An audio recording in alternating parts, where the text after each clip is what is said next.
Hello नमस्कार दोस्तों, एक बार फिर से हाजिर है आपकी सेवा में नया टॉपिक लेकर के। स्वर तंत्र में कंपन के आधार पर व्यंजनों का वर्गीकरण। इस आधार पर हम पूर्व की वीडियो में बताया था हमने कि स्वर तंत्र में कंपन के आधार पर दो प्रकार के व्यंजनों का वर्गीकरण किया जाता है। पहला होता है सघोष, जिसको हम घोष भी कह सकते हैं, और दूसरा होता है अघोष।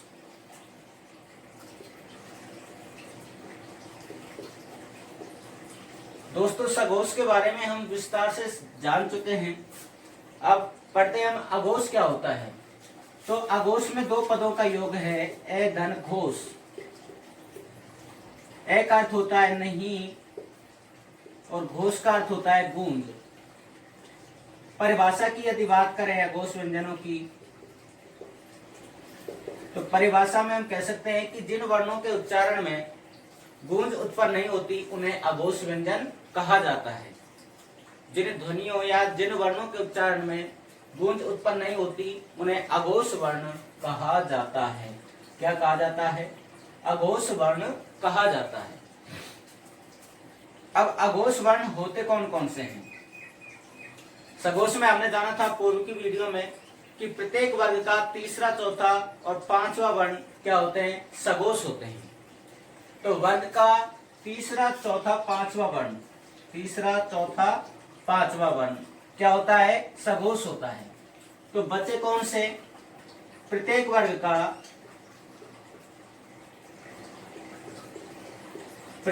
का पहला और दूसरा वर्ण अघोष होता है। प्रत्येक वर्ग का पहला और दूसरा वर्ण अघोष होता है, अर्थात प्रत्येक वर्ग के पहले और दूसरे वर्ण में गूंज उत्पन्न नहीं होती। इसके बाद में हमने पढ़ा था कि ये लेवे अर्थात अंतःस्थ व्यंजन कौन से होते हैं? अंतःस्थ व्यंजन कौन से होते हैं? सघोष होते हैं। ठीक है। और इसके बाद में पढ़ा था कि जो है होता है एक ऊष्म व्यंजन, वो भी क्या होता है? सघोष होता है। और सभी स्वर भी क्या होते हैं? सघोष होते हैं। तो अब बचे क्या? बचे हमारे पास तीन सकार, एक तालु से, एक मूर्धन्य से और एक दंते से। तो ये तीनों सकार कौन से वर्ण की श्रेणी में आते हैं? ये तीनों सकार अघोष वर्ण की श्रेणी में आते हैं। तो इस प्रकार से हम समझ सकते हैं कि जो स्पर्श व्यंजन होते हैं, अर्थात जो वर्गीय व्यंजन होते हैं, उन वर्गीय व्यंजनों में प्रत्येक वर्ग का पहला और दूसरा वर्ण, वर्ग कितने होते हैं? 5। तो प्रत्येक वर्ग का पहला और दूसरा, अर्थात एक वर्ग में कितने वर्ण अघोष होते हैं? 2 वर्ण। वर्ग कितने होते हैं? 5। तो प्रत्येक वर्ग में 2 वर्ण अघोष होते हैं। तो 5 वर्गों में कितने वर्ण अघोष हो गए? 10 वर्ण। कितने हो गए? 10 वर्ण अघोष हो गए। प्लस में 3 सकार भी क्या होते हैं? अघोष होते हैं। इस प्रकार से अघोष वर्णों की संख्या, इनकी संख्या कितनी होती है मित्रों? इनकी संख्या होती है 13। 10 तो ये और 3 सकार, 10 + 3 = 13। तो 13 वर्ण कौन से वर्ण होते हैं? अघोष वर्ण होते हैं। तो हमने जाना पूर्व की वीडियो में कि सघोष वर्णों की संख्या कितनी होती है? 31 होती है। और अघोष वर्णों की संख्या कितनी होती है? 13 होती है। तो दोस्तों 31 और 13 कितने होते हैं? 44। और हिंदी वर्णमाला में मूल वर्णों की संख्या भी कितनी है? 44। तो इस प्रकार से स्वर तंत्र में कंपन के आधार पर हमने व्यंजनों का वर्गीकरण किया। तो हमने पाया कि सघोष वर्णों की संख्या होती है 31 और अघोष वर्णों की संख्या होती है 13। 31 और 13 44। इस प्रकार से हमने स्वर तंत्र में कंपन के आधार पर व्यंजनों का क्या किया? वर्गीकरण किया। तो पहला वर्गीकरण किया हमने अध्ययन की सरलता के आधार पर, दूसरा वर्गीकरण किया स्वर तंत्र में कंपन के आधार पर, और तीसरा जो वर्णन कर रहे हैं वो अब हम करेंगे वायु प्रक्षेप प्राण तत्व के आधार पर व्यंजनों का वर्गीकरण। यहां तक आप स्क्रीनशॉट ले सकते हैं जी।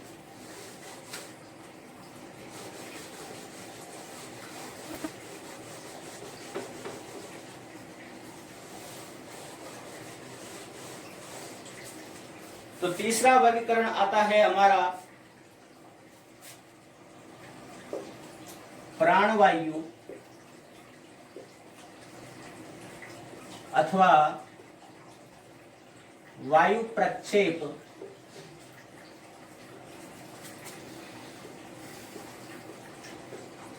के आधार पर व्यंजनों का वर्गीकरण, व्यंजन वर्णों का वर्गीकरण। तो देखिए दोस्तों, बड़ा आसान है, बहुत ही आसान है, ध्यान देने की बात है सिर्फ। किस प्रकार से है देखिए, प्राणवायु अथवा वायु प्रक्षेप के आधार पर हिंदी वर्णमाला में व्यंजनों को दो भागों में विभाजित किया जाता है। एक तो होता है अल्प प्राण और दूसरा होता है महाप्राण। इन दोनों की परिभाषा की बात करें, तुलनात्मक अध्ययन करें यदि, तो हम पाते हैं कि अल्प प्राण दो पदों के योग से बना है। अल्प का अल्प धन प्राण। अल्प का मतलब होता है कम और प्राण का मतलब वायु। अर्थात जिन वर्णों के उच्चारण में कम मात्रा में श्वास वायु हमारे मुख से बाहर निकलती है, तो वो कौन से वर्ण कहलाते हैं? अल्प प्राण। और जिन वर्णों के उच्चारण में अल्प प्राण की अपेक्षा वायु मुख विवर से अधिक मात्रा में बाहर निकलती है, तो कौन से वर्ण कहलाते हैं? महाप्राण। महा का मतलब अधिक और प्राण का मतलब वायु। तो अल्प का मतलब कम या थोड़ी। तो जिन वर्णों के उच्चारण में कम मात्रा में वायु बाहर निकलती है, तो वो अल्प प्राण कहलाते हैं। और यदि इनसे कुछ ज्यादा मात्रा में प्राण वायु अर्थात श्वास वायु अधिक बाहर निकलती है, तो कौन से वर्ण कहलाते हैं? महाप्राण कहलाते हैं। तो देखिए, अब बात आती है कि इसके अंतर्गत कौन कौन से वर्ण आते हैं। तो अल्प प्राण में प्रत्येक वर्ग का पहला, तीसरा और पांचवा वर्ण आता है। प्रत्येक वर्ग का पहला, तीसरा और पांचवा वर्ण कौन सी श्रेणी के अंतर्गत आते हैं? अल्प प्राण की श्रेणी के अंतर्गत आते हैं। और इसके बाद में जो चार अंत्यस्थ व्यंजन होते हैं, चार अंत्यस्थ व्यंजन होते हैं, वो भी कौन सी श्रेणी में आते हैं? अल्प प्राण वर्णों की श्रेणी में आते हैं। और इसके बाद में जो सभी स्वर होते हैं, वो भी क्या कहलाते हैं? अल्प प्राण कहलाते हैं। सभी स्वर भी अल्प प्राण होते हैं। सभी स्वर भी क्या होते हैं? अल्प प्राण होते हैं। अब यहां पर एक भेद आ जाता है थोड़ा सा। उससे पहले इनकी हम संख्या जान लेते हैं। तो प्रत्येक वर्ग के पहला, तीसरा और पांचवा वर्ण क्या होता है? अल्प प्राण होता है। तो प्रत्येक वर्ग का पहला, तीसरा, पांचवा वर्ण क्या होता है? अल्प प्राण होता है। तो एक वर्ग में कितने वर्ण हो गए? 3 वर्ण हो गए। वर्ग कितने होते हैं? 5 होते हैं। तो 5 तिया 15। तो 15 तो संख्या इन वर्णों की हो गई, स्पर्श व्यंजनों की। और 4 ये हो गए, 4 ये हो गए। और सभी स्वर कितने होते हैं? 11। तो हम इनको प्लस कर सकते हैं। 15 + 4 19 और 11। इस प्रकार से हम पाते हैं कि अल्प प्राण व्यंजनों की संख्या कितनी होती है दोस्तों? 30 होती है। कितनी होती है? 30 होती है। तो अल्प प्राण व्यंजनों की संख्या कितनी होती है? 30। अल्प प्राण व्यंजन कितने होते हैं? 30 होते हैं। और हमने जाना था स्वर तंत्र में कंपन के आधार पर, स्वर तंत्र में कंपन के आधार पर जो हमने वर्गीकरण किया था, सघोष और अघोष। सघोष होते हैं 31 और अघोष होते हैं 13। और जबकि अल्प प्राण होते हैं 30 और सघोष कितने होते हैं? 31 होते हैं। तो अल्प प्राण कितने होते हैं? 30 होते हैं। यहाँ पर 4 अंत्यस्थ जो व्यंजन हैं वो कौन कौन से हैं? य, रे, ले और वे। यहां से एक प्रश्न अधिकतर आता है एग्जाम में। कई बार पूछ लिया जाता है कि निम्न वर्णों में से अर्धस्वर वर्ण कौन सा है? तो अर्धस्वर वर्ण की श्रेणी में यहाँ पर दो वर्ण आते हैं, वो आते हैं ये और वे। यानी ये और वे को क्या कहा जाता है?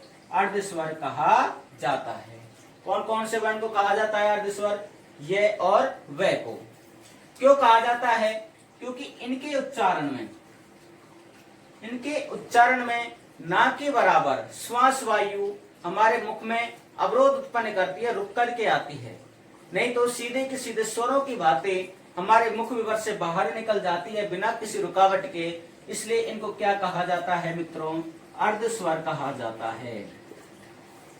तो अर्धस्वरों की संख्या कितनी है? 2। अर्धस्वरों की संख्या कितनी है? 2 है। और वो कौन कौन से हैं? ये और वे। अभी अगला टॉपिक आएगा हमारा इसी वीडियो में, जहां तक संभावना है, कि उच्चारण के आधार पर व्यंजनों का वर्गीकरण। तो वहां पर हम जानेंगे कि रे को और ले को क्या कहा जाता है।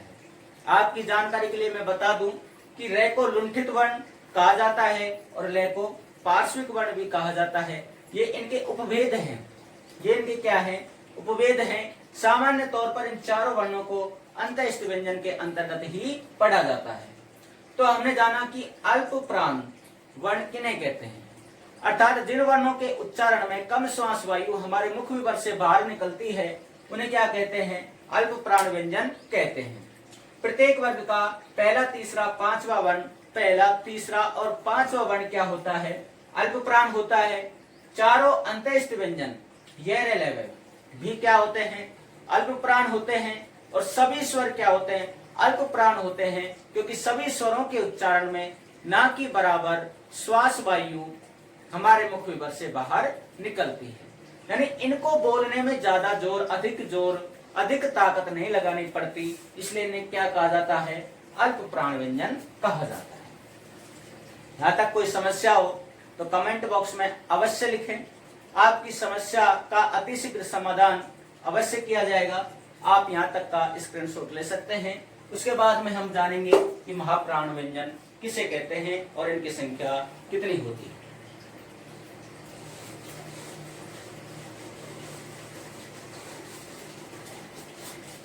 जिस प्रकार हमने जाना कि अल्प प्राण किसे कहते हैं, उसी प्रकार महाप्राण भी 2 पदों के योग से बना है, महाधन प्राण। अर्थात जिन ध्वनियों के उच्चारण में अधिक श्वास वायु मुख विवर से बाहर निकलती है, उन्हें क्या कहते हैं? महाप्राण वर्ण कहते हैं। उन्हें क्या कहते हैं? महाप्राण वर्ण कहते हैं। तो प्रत्येक वर्ग का पहला, तीसरा और पांचवा वर्ण तो क्या हो गया? अल्प प्राण हो गया। बचा कौन सा? प्रत्येक वर्ग का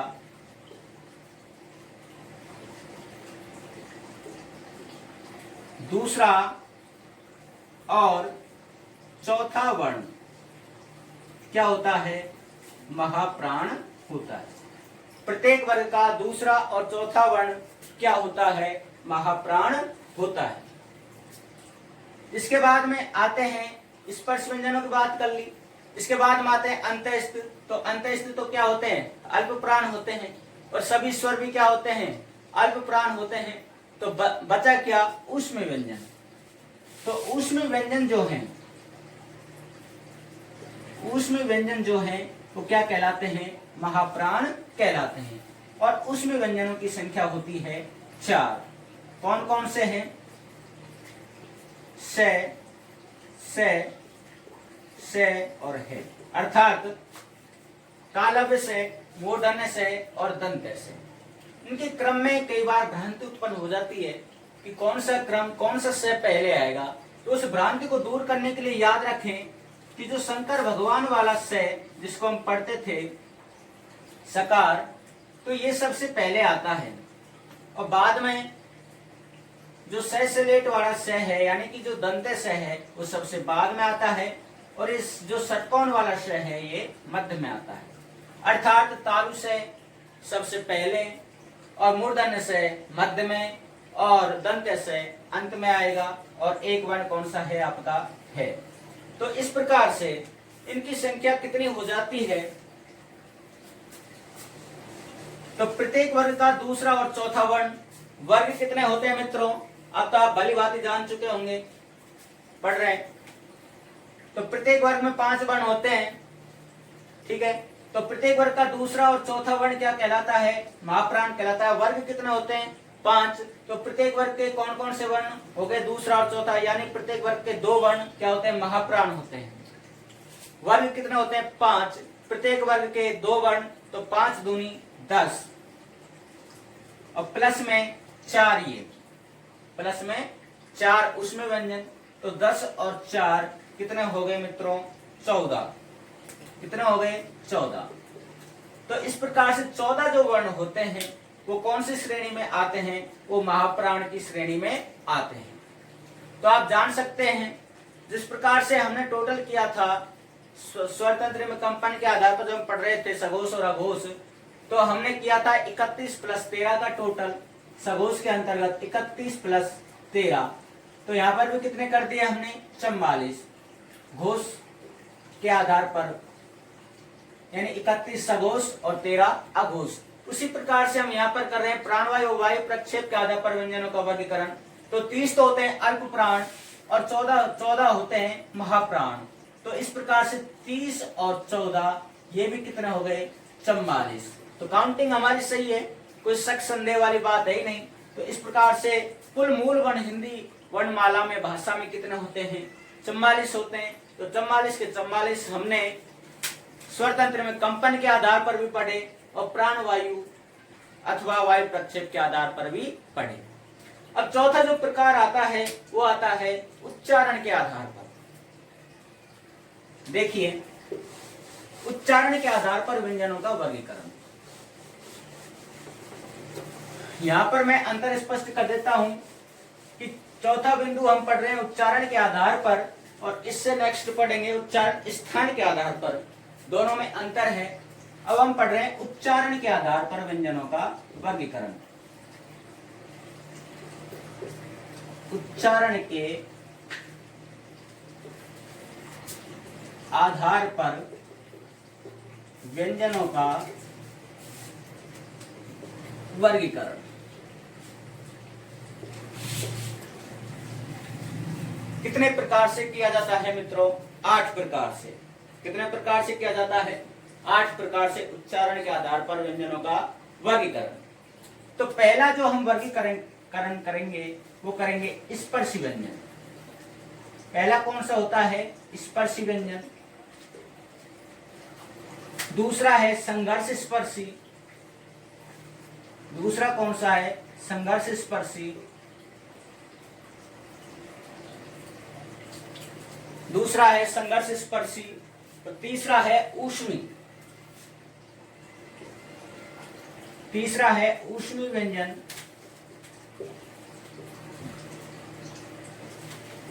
चौथा है अंत्यस्थ व्यंजन।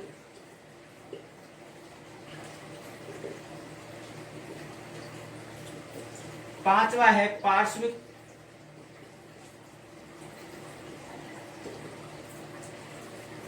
पांचवा है पार्श्विक व्यंजन। और छठा है नासिक व्यंजन।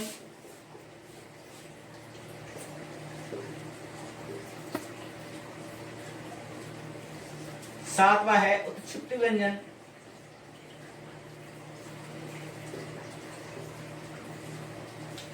पहला होता है दोस्तों स्पर्शी व्यंजन, दूसरा संघर्ष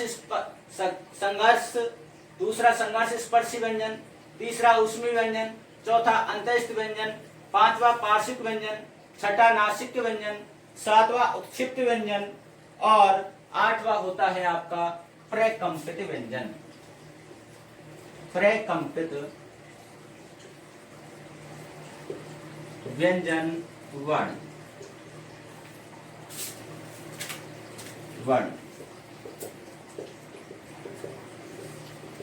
देखिए इस आधार पर इन सब की संख्या कितनी कितनी होती है ध्यान रखना।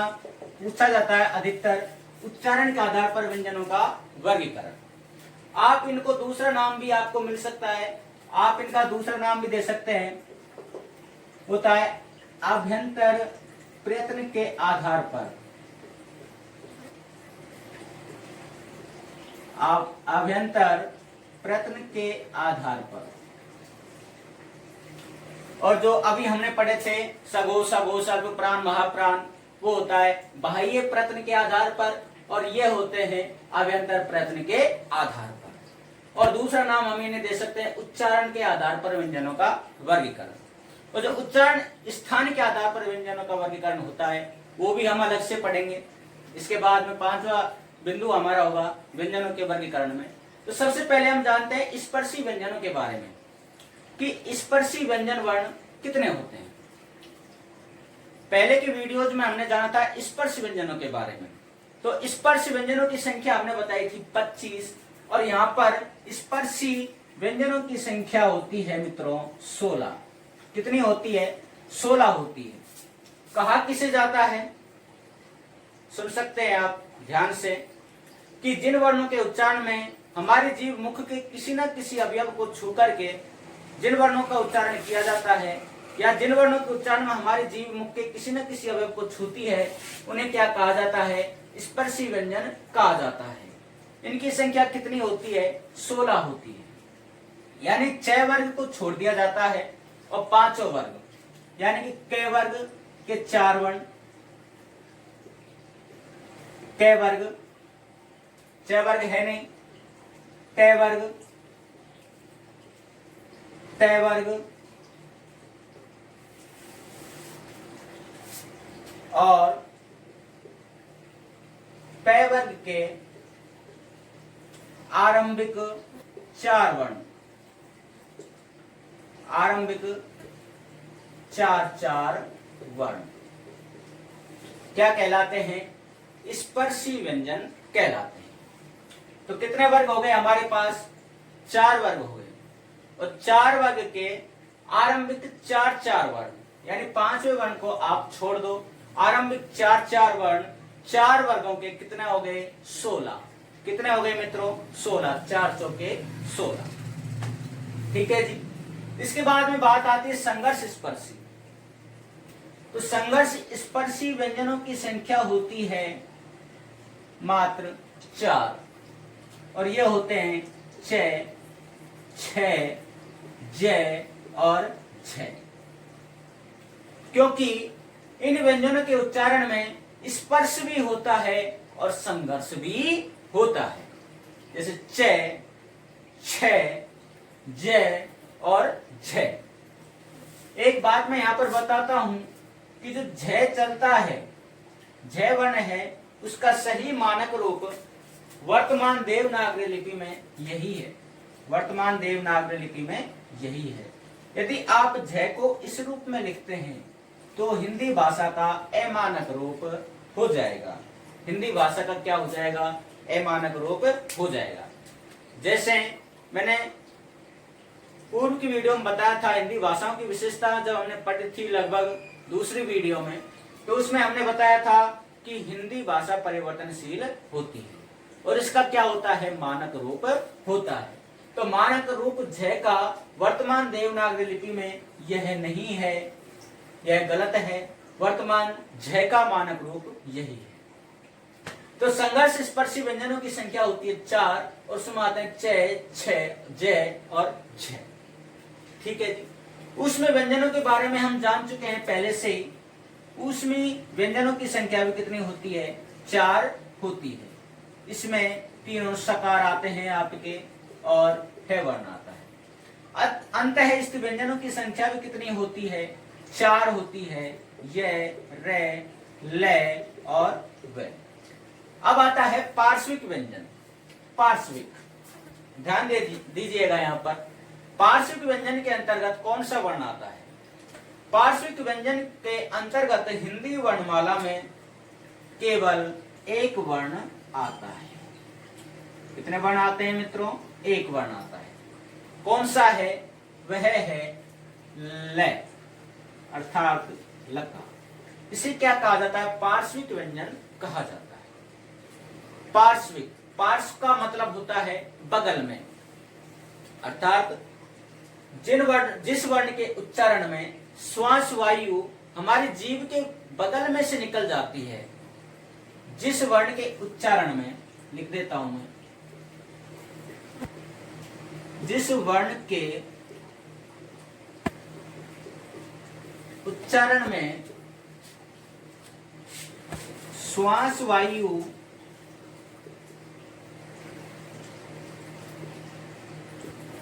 जीभ के बगल में होकर मसूड़ों को छूकर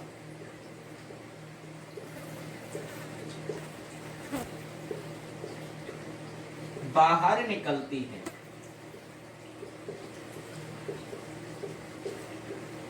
उसे क्या कहा जाता है? पार्श्विक व्यंजन कहा जाता है।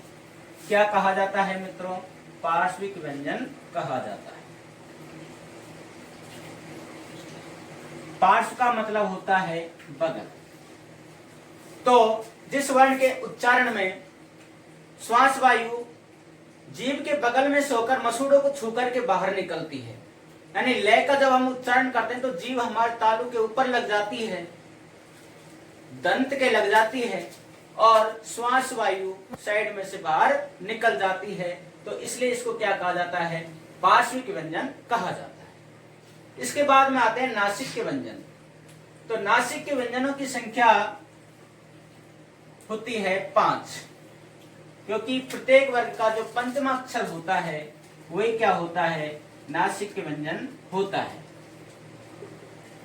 प्रत्येक वर्ग का पंचमा अक्षर, प्रत्येक वर्ग का पंचमा अक्षर नासिक के व्यंजन होता है। वो इस प्रकार से है, क वर्ग का पंचमा, और इसके बाद में छ वर्ग का पंचमा, और इसके बाद में त वर्ग का पंचमा, और इसके बाद में त वर्ग का पंचमाक्षर, और इसके बाद में प वर्ग का पंचमाक्षर, यानी गे, ये, ने और मैं, जिसको हम नमम गणम भी बोल सकते हैं। प्रत्येक वर्ग के पंचमाक्षर कौन से वर्ण कहलाते हैं? नासिक के व्यंजन कहलाते हैं। इनकी संख्या कितनी होती है? 5 होती है। इनकी संख्या कितनी होती है मित्रों? 5। अब बात आती है उत्क्षिप्त व्यंजनों की। तो उत्क्षिप्त व्यंजनों की संख्या हिंदी वर्णमाला में होती है मात्र 2। वो कौन कौन से होते हैं? वो होते हैं ड और अढ़। इनका उच्चारण होता है अढ़ और अढ़, अढ़ और अढ़। इनकी अंग्रेजी होती है आर और आर एच। आपने जैसे देखा होगा कि भीलवाड़ा की अंग्रेजी लास्ट में लगाते हैं WARA, तो इसका हिंदी अर्थ होता है, इसकी अंग्रेजी होती है आर और इसकी अंग्रेजी होती है RH। इन्हें क्या कहा जाता है? इन्हें उत्क्षिप्त व्यंजनों को ताड़न जात व्यंजन भी कहा जाता है। ताड़न जात व्यंजन भी कहा जाता है, द्विस्पृष्ट व्यंजन भी कहा जाता है। जब इनके नीचे नुक्ता चिन्ह लगा दिया जाता है तो ये कौन से वर्ण बन जाते हैं? उत्क्षिप्त व्यंजन बन जाते हैं। नेक्स्ट वीडियो में और अच्छे से पढ़ेंगे, उत्क्षिप्त व्यंजनों के बारे में आपको बताऊंगा कि इनका प्रयोग कहाँ किया जाता है और कहाँ नहीं किया जाता है। अंतिम जो हमारा प्रकार है प्रकंपित व्यंजन, या जिसको हम दूसरा नाम दे सकते हैं लुंठित व्यंजन, दूसरा नाम देते हैं लुंठित व्यंजन। तो प्रे धन कंपित, प्रे का मतलब होता है अग्रभाग, यानी जिस वर्ण के उच्चारण में हमारे जीभ का अग्रभाग कंपन करता है वो कौन सा वर्ण कहलाता है? प्रकंपित व्यंजन कहा जाता है। अर्थात जिस वर्ण के उच्चारण में हमारी जीभ लुढ़क सी जाती है, लुढ़क सी जाती है, वह कौन सा वर्ण होता है? प्रकंपित वर्ण होता है, अर्थात लुंठित वर्ण होता है। और वो वर्ण, उस वर्ण की संख्या होती है 1, और वह वर्ण है रे। रे का जब हम उच्चारण करते हैं तो हमारी जीभ का अग्रभाग लुढ़क सा जाता है, अर्थात हमारी जीभ के अग्रभाग में कंपन होता है, इसलिए उसको कहा जाता है प्रकंपित व्यंजन अथवा लुंठित व्यंजन। इस प्रकार से हमने जाना इस बिंदु के अंतर्गत कि उच्चारण के आधार पर व्यंजनों का वर्गीकरण 8 प्रकार से किया जाता है। कितने प्रकार से किया जाता है दोस्तों? 8 प्रकार से किया जाता है। और 8 प्रकारों का हमने भली भांति अध्ययन परिचय प्राप्त कर लिया। यदि किसी को कोई दुविधा हो, समस्या हो, तो कमेंट बॉक्स में आप अपना सवाल लिख सकते हैं। हम उसका प्रत्युत्तर अतिशीघ्र अवश्य देंगे। नमस्कार।